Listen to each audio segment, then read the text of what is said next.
Bonjour à tous, bonjour à toutes, bienvenue sur l'Agora Live Expérience Client, de retour en direct pour 30 minutes en compagnie d'Olivier Arnoux, directeur Solutions Stratégiques CX chez Qualtrics. Bonjour Olivier. Bonjour Geoffroy. Alors, les crises aujourd'hui sont toujours synonymes de disruption et là, la crise que nous vivons a modifié la façon de gérer l'expérience client et la façon aussi de travailler des organisations. Donc, on va se demander là pendant 30 minutes comment améliorer cette expérience en apprenant à travailler juste différemment. On va tout de suite rentrer dans le vif du sujet pour un peu varier les plaisirs par rapport à votre keynote qui vient d'être diffusée. On va envoyer une vidéo rétex du patron de la relation client d'Hugo Boss, je crois, et qu'on analysera juste après. Avec plaisir. Benjamin.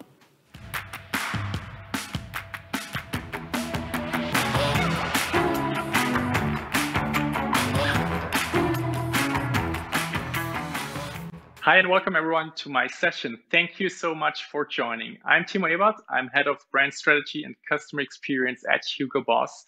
Welcome to my apartment, my gym, my office, and everything else you can imagine during the last few weeks of the Corona lockdown. I already changed the way I look because I only work from home. And here's what we changed at Hugo Boss within the last few weeks. So first of all, we had to shape our organization and make it ready for the pandemic situation. And we wanted to change quite a lot, but we had one thing in our mind, and we said it needs to be guaranteed that our customers and our employees feel safe.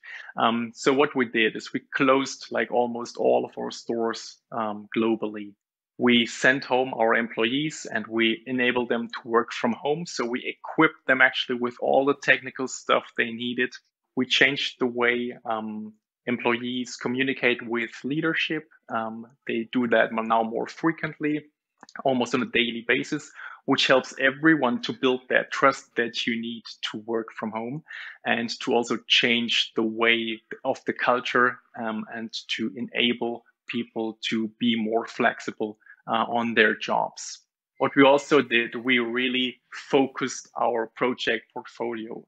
For example, we said, hey, during these times, no one is wearing a suit. So we should come up with our casual offer and bring it at the top of our online store. Make it easier for people to browse through the website and find what they need. We changed how we promote these products and said, hey, this is the right look for working from home. This is how you look cool when you're at home and have to do your job. We said we want to produce less suits in these days because no one is demanding suits now, no one is wearing them. We changed our production lines to producing face masks actually to protect our employees and to protect the society, and we offered them for free. And now this is actually also part of our business that we say, okay, let's not only make some face masks for protection, but this could also be a fashion accessory for the future. And it's part of our core business right now. We want to adapt our customer experience to the current situation. And this means for us that during these challenging times, we have to keep our business running as good as possible. We said we have to stop the way we communicate with our customers according to the circumstances we have now. And we need to change that in a more personal, more emotional, and more sensitive way. So we said we cannot spread the message and say, hey, look at our new collection. This is what you can buy now. This would have been nonsense. So we stopped everything that has regularly been planned on social media and every other communication channel. Also, our CEO sent out a personal note to all our customers. And this is something actually that was highly appreciated by these customers because it was completely new for us that our CEO gets in direct interaction with our customers. And he said that he wanted to thank all these customers for their loyalty, that we do everything to make them feel safe, and that we hope that they get through the situation in the best way they can. On the other side, we said for social media, we used our brand ambassadors to make more emotional, more engaging statements, how they get through the situation. And this was something like with the highest engagement rates that we have ever seen. So for example, we used Anthony Joshua the world heavyweight boxing champion, to really present like what his day looks like during the pandemic situation, and to engage all the customers and tell them they can do it and that we are there for them. Then we produced a huge thank you video with employees from different hierarchies, different departments, to say thank you to not only customers, but to everyone who kept the country running, more or less. So to all the public healthcare people, to all nurses, all doctors, and so on. We produced that video, which is running now in our stores, which has been running on public places, and so on and so on. So we changed the way we communicate with our customers to a more personal, more emotional, more sensitive way, according to the current situation. And it paid off in terms of, hey, people really said, this is great stuff, what you're doing. We feel better now. It also turned off in a business sense, because we see that these people are now really coming back to the stores and are loyal to the brand. We were forced to adapt to the situation, and we did it in a way where we are really proud of ourselves. And I think we need to protect that feeling. We need to save that for future times, that we can change quicker than we ever expected to. I really believe that this purpose-led brand communication is something which is also in the future very, very important. Do not put your products always in the center of your communication, but really tell the people what you are there for, and how you make this world a better place. Thank you so much for having joined my session. I really appreciate your time, especially in these times. I'm really hoping that we can meet in person soon and that the situation is going over. Stay strong, stay healthy, and meet you in person soon. Bye bye. De retour sur le plateau. Merci Olivier de nous avoir laissé partager ce beau rétex. Qu'est-ce qu'on doit en retenir? Beaucoup de choses. Principalement 4 axes pour moi. La façon dont ils ont été en réaction par rapport à la situation lors des premiers confinements, première chose. Deuxième chose, la façon dont ils ont testé de nouvelles approches. La façon dont ils ont commencé à réorienter leur activité. Et leur offre, moi je trouve ça bluffant, le côté on va mettre en avant le casual parce que maintenant on bosse de chez soi. Ça paraît, honnêtement, ça paraît être du bon sens. Ouais. On a un autre cas d'usage, par exemple Nivea, qui a complètement réorienté sa communication autour des crèmes hydratantes, parce que ils se sont connectés avec leurs clients, qui se sont rendus compte que ce qui compte, c'est le masque, ça assèche la peau. Et donc, ce qui est bluffant, c'est effectivement c'est du bon sens. Mais ça part de j'écoute et je suis réactif. D'accord. Et ensuite, qu'est-ce qu'on doit retenir d'autre justement sur le rétex d'Hugo Boss? Ce qu'on doit retenir, c'est beaucoup d'empathie. Beaucoup d'empathie à l'attention des clients, bien entendu. Beaucoup d'empathie à l'attention des collaborateurs. C'est ce que j'expliquais. On voit vraiment une convergence de programmes expérience client et de programmes expérience collaborateur. C'est un front commun face à cette situation. Beaucoup de créativité. Eux-mêmes sont surpris par l'esprit créatif dont ils ont pu faire preuve. Donc, ils se sont aussi découverts des ressources internes. Et puis, comme je disais, c'est beaucoup d'agilité sur je réagis, je teste, je mets en œuvre. Et je trouve que c'est très, très intéressant comme Rex sur la situation. Donc, l'empathie pour être agile. L'agilité, quelque part, c'est beaucoup d'empathie, puisqu'on va partir de quoi l'autre a-t-il besoin et comment je vais m'adapter par rapport à son besoin. Très, très concrètement, ça veut dire quoi aligner l'expérience collaborateur avec l'expérience client? Très concrètement, on fait quoi avec les collaborateurs?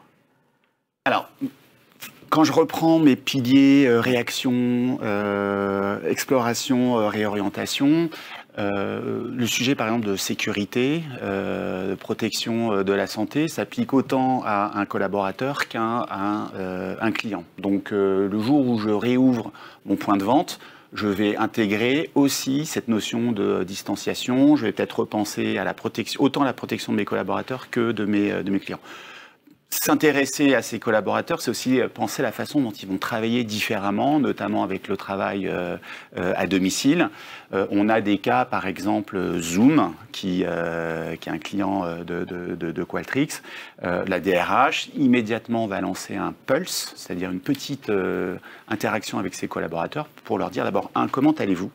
Et c'est aussi ça, c'est faire preuve d'empathie. Ouais. Et deuxièmement, de quoi avez-vous besoin? Et encore une fois, ça va être beaucoup de bon sens. J'ai besoin d'une chaise confortable, j'ai besoin d'un écran pour pouvoir travailler, qui soit suffisamment grand. Qu'est-ce qu'on fait? Réaction immédiate, on débloque une prime pour pouvoir équiper les collaborateurs de choses, encore une fois, qui ont l'air basiques. Donc, l'empathie, c'est ça, vis-à-vis de ses collaborateurs, c'est je les écoute, je les entends et j'agis rapidement. En combien de temps, justement, cette mise en place? Quelques semaines. On vient de voir une vidéo de Hugo Boss. Alors, on est en janvier, on pourrait croire qu'effectivement, ils ont mis du temps. Ça a été fait mi-2020. Donc, ça a été fait très rapidement à partir du moment où on a eu les premières mesures de confinement. Oui, on voit de toute façon aux vêtements que ce n'était pas la même ligne qu'on porte en ce moment. Certes. En préparant l'entretien, vous me parliez de Zoom, on a parlé également d'Hugo Boss, mais vous parliez aussi de la Poste UK qui a mis en place une nouvelle offre de service. Est-ce que vous pouvez m'expliquer un peu à quels besoins ils ont adressé, justement comment ils y ont répondu de façon plutôt innovante et disruptive? Alors la Poste Office, déjà c'est une grosse machine, c'est plus de 10 000 points dans le UK qui font à la fois les notions de poste, mais aussi du retail, de la banque, etc. Et on a démarré un projet avec eux juste avant la pandémie et le confinement. Donc autant dire qu'on a tout arrêté parce que c'était plus complètement logique de partir sur business as usual. Un exemple d'offre disruptive, exactement comme pour les collaborateurs, c'est je m'adresse à mes clients, je leur demande juste comment allez-vous ? De quoi avez-vous besoin? Et il se trouve que de ces remontées, de ces signaux, on découvre que, la Poste UK découvre qu'il y a une partie de leurs clients, notamment leur clientèle, la clientèle fragile, plutôt senior, qui n'osent plus venir et se déplacer dans les points pour retirer du cash.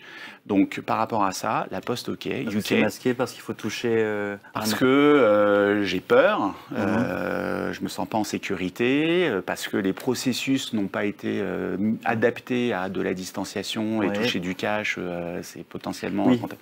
Donc, ils ont mis en place une offre de livraison à domicile de cash pour cette segment, pour cette clientèle âgée qui n'est pas enclin à se déplacer. Donc, encore une fois, on ne parle pas d'une offre révolutionnaire au sens où ils ont retourné la table et ils ont mis en place quelque chose d'incroyable. Ils ont répondu à un besoin sur un segment qui a été identifié, ils l'ont mis en œuvre. Est-ce que demain, ils continueront ce service? Pourquoi pas? Pour l'instant, on a réagi, on a exploré cette solution et on verra le service s'il perdure ou pas. Voilà, très simplement, illustration avec la Poste UK. Qu'est-ce qui vous a, vous, finalement, le plus marqué dans tous ces nouveaux modes d'organisation, en termes d'offres de services ou de task force, d'organisation en interne? Qu'est-ce qui vous a le plus marqué? En fait, on ne parle plus tellement de programme expérience client ou de programme expérience collaborateur parce que c'est difficile de programmer quand on ne sait pas si demain on va confiner, si demain on va être disrupté par une nouvelle législation, etc. Donc on parle plus de sujets, ce qu'on voit c'est que les gens, nos clients se concentrent beaucoup plus sur des sujets culturels. Est-ce que mon organisation est suffisamment prête à mettre en œuvre le changement, à écouter et accompagner tous ces éléments de disruption, culture? Deuxième élément, plutôt des sujets de compétences. Quelles sont les nouvelles compétences que je dois développer? Et puis le troisième sujet, forcément, travaillant chez Qualtrics, c'est un sujet de technologie.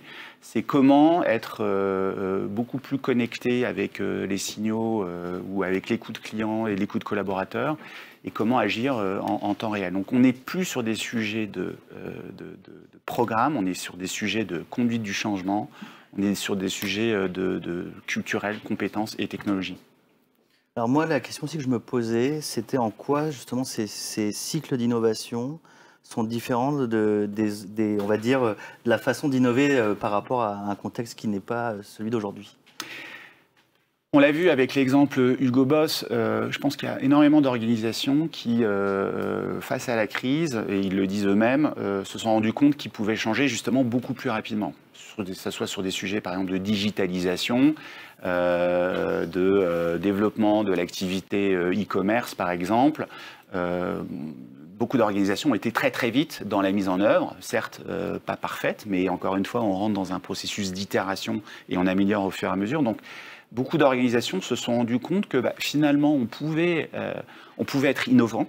J'ai pris l'exemple de UK Post Office, mais on a plein d'exemples de la sorte, sur des petites innovations qui sont rapides à mettre en œuvre et qui sont profitables pour les clients et aussi pour l'organisation.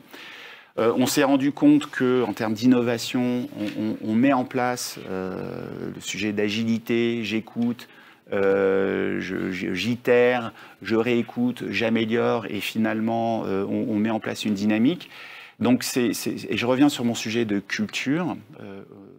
Finalement, la crise nous oblige à être innovants. Pour être résilient, c'est un grand mot, mais pour faire face. Et je pense que c'est une découverte pour beaucoup d'organisations qui se rendent compte que si finalement on peut le faire. Voilà. Donc ça casse beaucoup de croyances sur on n'est pas suffisamment innovant. Alors vous évoquez quatre grandes étapes dans ce chemin vers l'innovation: la réactivité, l'exploration, la réorientation et on va dire la normalisation.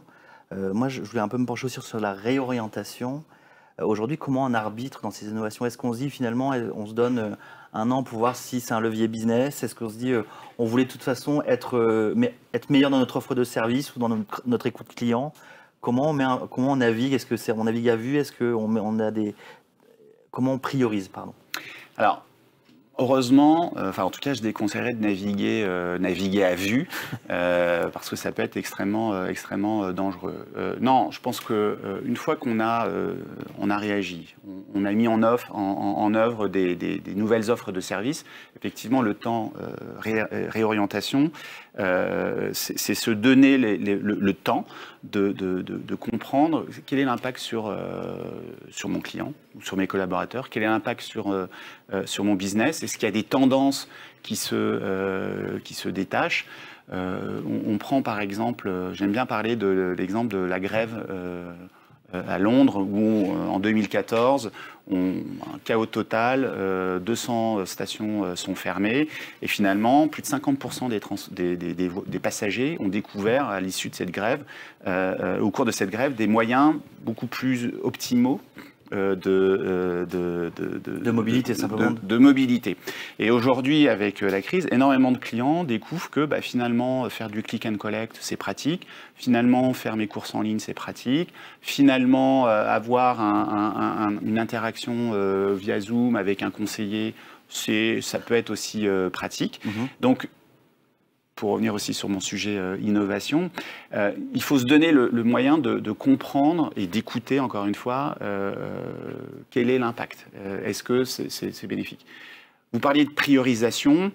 On n'est plus tant sur des sujets de NPS aujourd'hui, on n'est plus justement sur des sujets de quel est l'impact sur l'acquisition client, quel est l'impact sur la rétention, quel est l'impact sur mes coûts de service. Est-ce que je trouve un bon équilibre? On parlait de remote advisory. Potentiellement, ça peut me coûter moins cher. Je peux peut-être ouvrir mon spectre de contacts plus largement.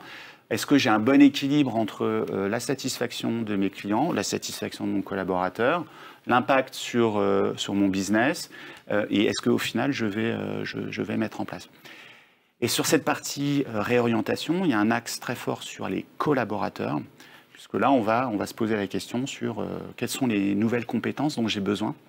Est-ce qu'il faut que je recrute des experts dans le digital? Est-ce qu'il faut que je forme mes équipes au digital? Donc c'est un sujet où les RH, ou en tout cas c'est un sujet très très fort sur les collaborateurs.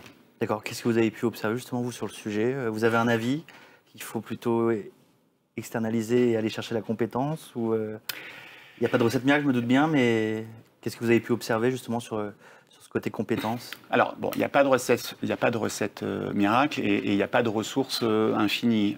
Il est clair que des profils user experience, par exemple, sont extrêmement demandés aujourd'hui.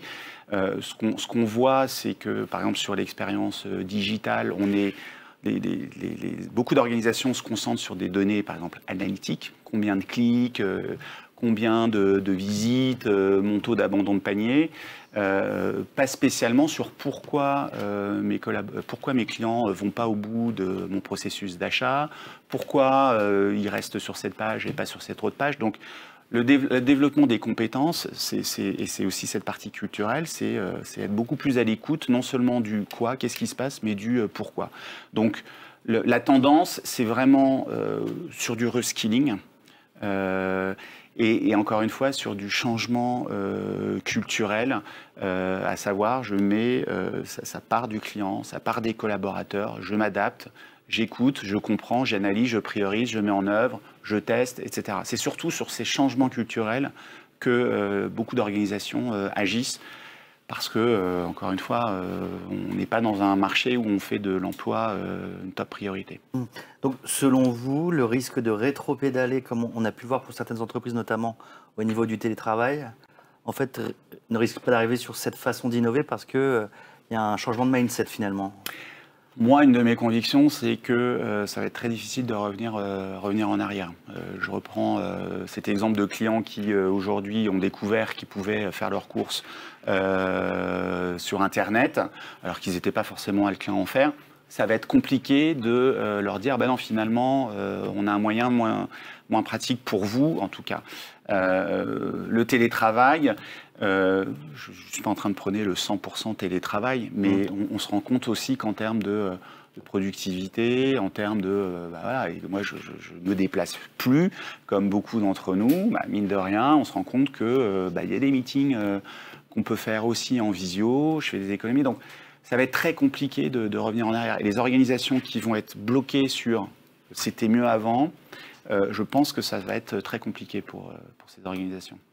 Et est-ce que vous pensez justement qu'on va peut-être être sur un mix comme le télétravail, on n'est jamais à 100% maintenant au bureau ou en télétravail, il faut trouver l'équilibre, un mode où on va dire fonctionner en expérimentation peut-être forcée, en innovation frugale, quand en fait le contexte va nous l'obliger, et ensuite alterner, on va dire, avec des temps longs plus calmes où on se mettra plus encore sur le projet stratégique à 4-5 ans. Absolument. C'est pour ça d'ailleurs qu'on a cette approche travailler différemment, parce que c'est ce qu'on constate. On constate une accélération des rythmes, accélération de je collecte des informations, je teste, je mets en œuvre, des changements très forts sur, donc je disais, sur la partie culturelle. Donc oui, on va avoir cet équilibre entre une vision stratégique sur des sujets expérience client, collaborateurs, etc. et une façon d'opérer au sein de ma vision stratégique sur des cycles beaucoup plus courts, quitte à parfois pivoter. Peut-être que livrer du cash à domicile, on va arrêter, ou peut-être que faire des costumes demain, c'est plus totalement le nerf, le cœur de mon organisation. Donc clairement une bascule business, on peut prévoir ça pour les entreprises. Une bascule sur, encore une fois, c'est une question qui est challenging. Ouais, je pense que c'est une façon différente de travailler, au sens où pas forcément du top-down avec justement un plan stratégique à 5 ans, une vision, ça c'est certain. Et encore une fois, une façon d'opérer. On va élargir sa base à ses collaborateurs, on va démocratiser les données, on va être beaucoup plus innovant, on va itérer, on va tester, on va pivoter, etc. Ouais, à ce niveau-là, il y aura certainement une bascule sur la façon de travailler, j'en suis convaincu. Très bien. Merci Olivier. On va prendre quelques questions. Bonjour François. Est-ce que tu as une première question pour nous ? Oui, bonjour à tous. Nous avons effectivement des questions. Vous avez évoqué de nombreuses solutions innovantes, mais avez-vous constaté des projets qui n'ont pas abouti ou qui se sont révélés être des flops? Et si oui, pouvez-vous nous expliquer en quoi cela n'a pas abouti? Alors, il y a beaucoup de projets qui sont, on peut appeler ça des flops, ou en tout cas des projets sur lesquels on pivote. C'est-à-dire on dit finalement non, c'est pas, on arrête, c'est pas intéressant. Mais en soi, c'est pas un problème. Le problème, c'est le projet où on investit des millions d'euros pour au final se rendre compte que on a tapé complètement à côté parce que on n'a pas adressé la bonne problématique ou le bon client. Là, c'est un vrai problème. Dans un mode, et c'est beaucoup sur l'agilité, où on va itérer sur des petits projets, et on va se pencher sur est-ce que ça a bien créé la valeur attendue vis-à-vis du client, vis-à-vis de mes sujets de optimisation de mes coûts, etc. En soi, c'est pas un problème. Je dirais même au contraire, il vaut mieux que mon projet soit un flop, quand bien même mon projet n'est pas surdimensionné, et de l'arrêter rapidement pour des raisons, ça n'a pas donné la valeur escomptée, plutôt que de s'entêter à vouloir mettre un projet en place, etc. Donc, il y a des flops, mais ce serait plutôt des flops positifs. Donc finalement, un peu bosser comme quand on fait un POC avec une start-up finalement. Complètement. Réduire le périmètre, itérer, voir si ça marche. On a un client, Spotify, un gros client, ils passent leur vie à itérer, mais ils itèrent, encore une fois, parce qu'ils sont structurés parce qu'ils ont cette culture, ils ont ces compétences, et puis ils s'appuient aussi sur la technologie pour comprendre est-ce que ça vaut le coup de continuer, pourquoi je dois arrêter, pourquoi on doit continuer, on doit aller dans cette voie. Voilà, culture, compétences, technologie. Très bien. Une seconde question, François, on a encore le temps? Oui, tout à fait. Selon vous, comment ne pas rater la dernière étape dont vous parliez, celle de la normalisation? Identifiez-vous déjà des bonnes pratiques? Alors, je dirais que c'est presque un peu trop tôt pour parler de normalisation. On aimerait bien que les choses se normalisent. Je reviens sur UK Post Office. Pour eux, l'approche qu'ils vont avoir de la normalisation, c'est justement cette démarche de travailler différemment. C'est repenser la façon dont on va s'occuper des métriques. Oui, c'est la démarche, c'est pas le projet en fait. C'est la démarche qui compte. On ne parle plus de programme, on parle de culture et de démarche. J'aime ce terme. Typiquement, ils vont dire bon, on va arrêter d'incentiver sur le NPS nos collaborateurs. On va plutôt se pencher sur les verbatim clients, sur les sentiments, sur ce qu'ils disent de positif ou ce qu'ils disent, ce qui ne va pas et qu'on doit améliorer. Parce que d'abord, c'est de l'empathie. Et c'est plus intéressant de mobiliser des équipes sur des commentaires, par exemple. Donc voilà, la normalisation, c'est un peu tôt pour en parler, mais ça sera effectivement, comme vous disiez Geoffroy, c'est la mise en œuvre de cette démarche, le client, le collaborateur, au cœur de mon organisation. J'écoute, je comprends, j'agis, j'itère, et puis j'espère qu'on va vite être normalisé. Oui, moi aussi. Merci Olivier Arnoux. Je rappelle que vous êtes directeur solutions stratégiques CX chez Qualtrics. La session live touche à sa fin. L'occasion donc de remercier encore une fois Qualtrics pour sa participation en tant que partenaire sur cette session live. L'occasion également de remercier chaleureusement nos partenaires médias et institutionnels. Je pense particulièrement à Ecoréseau Business, Sens du Client, Franchisé Concept, élu service client de l'année, l'INRC, la FIGEC, l'Institut du Commerce et Agora News Expérience Client, sans qui nous n'aurions pu réaliser cet événement digital. Un grand merci également aux équipes d'Agora Manager et Agora Media qui font un travail exceptionnel. Merci d'avoir assisté à ce temps fort, bientôt disponible en replay. Benjamin, jingle.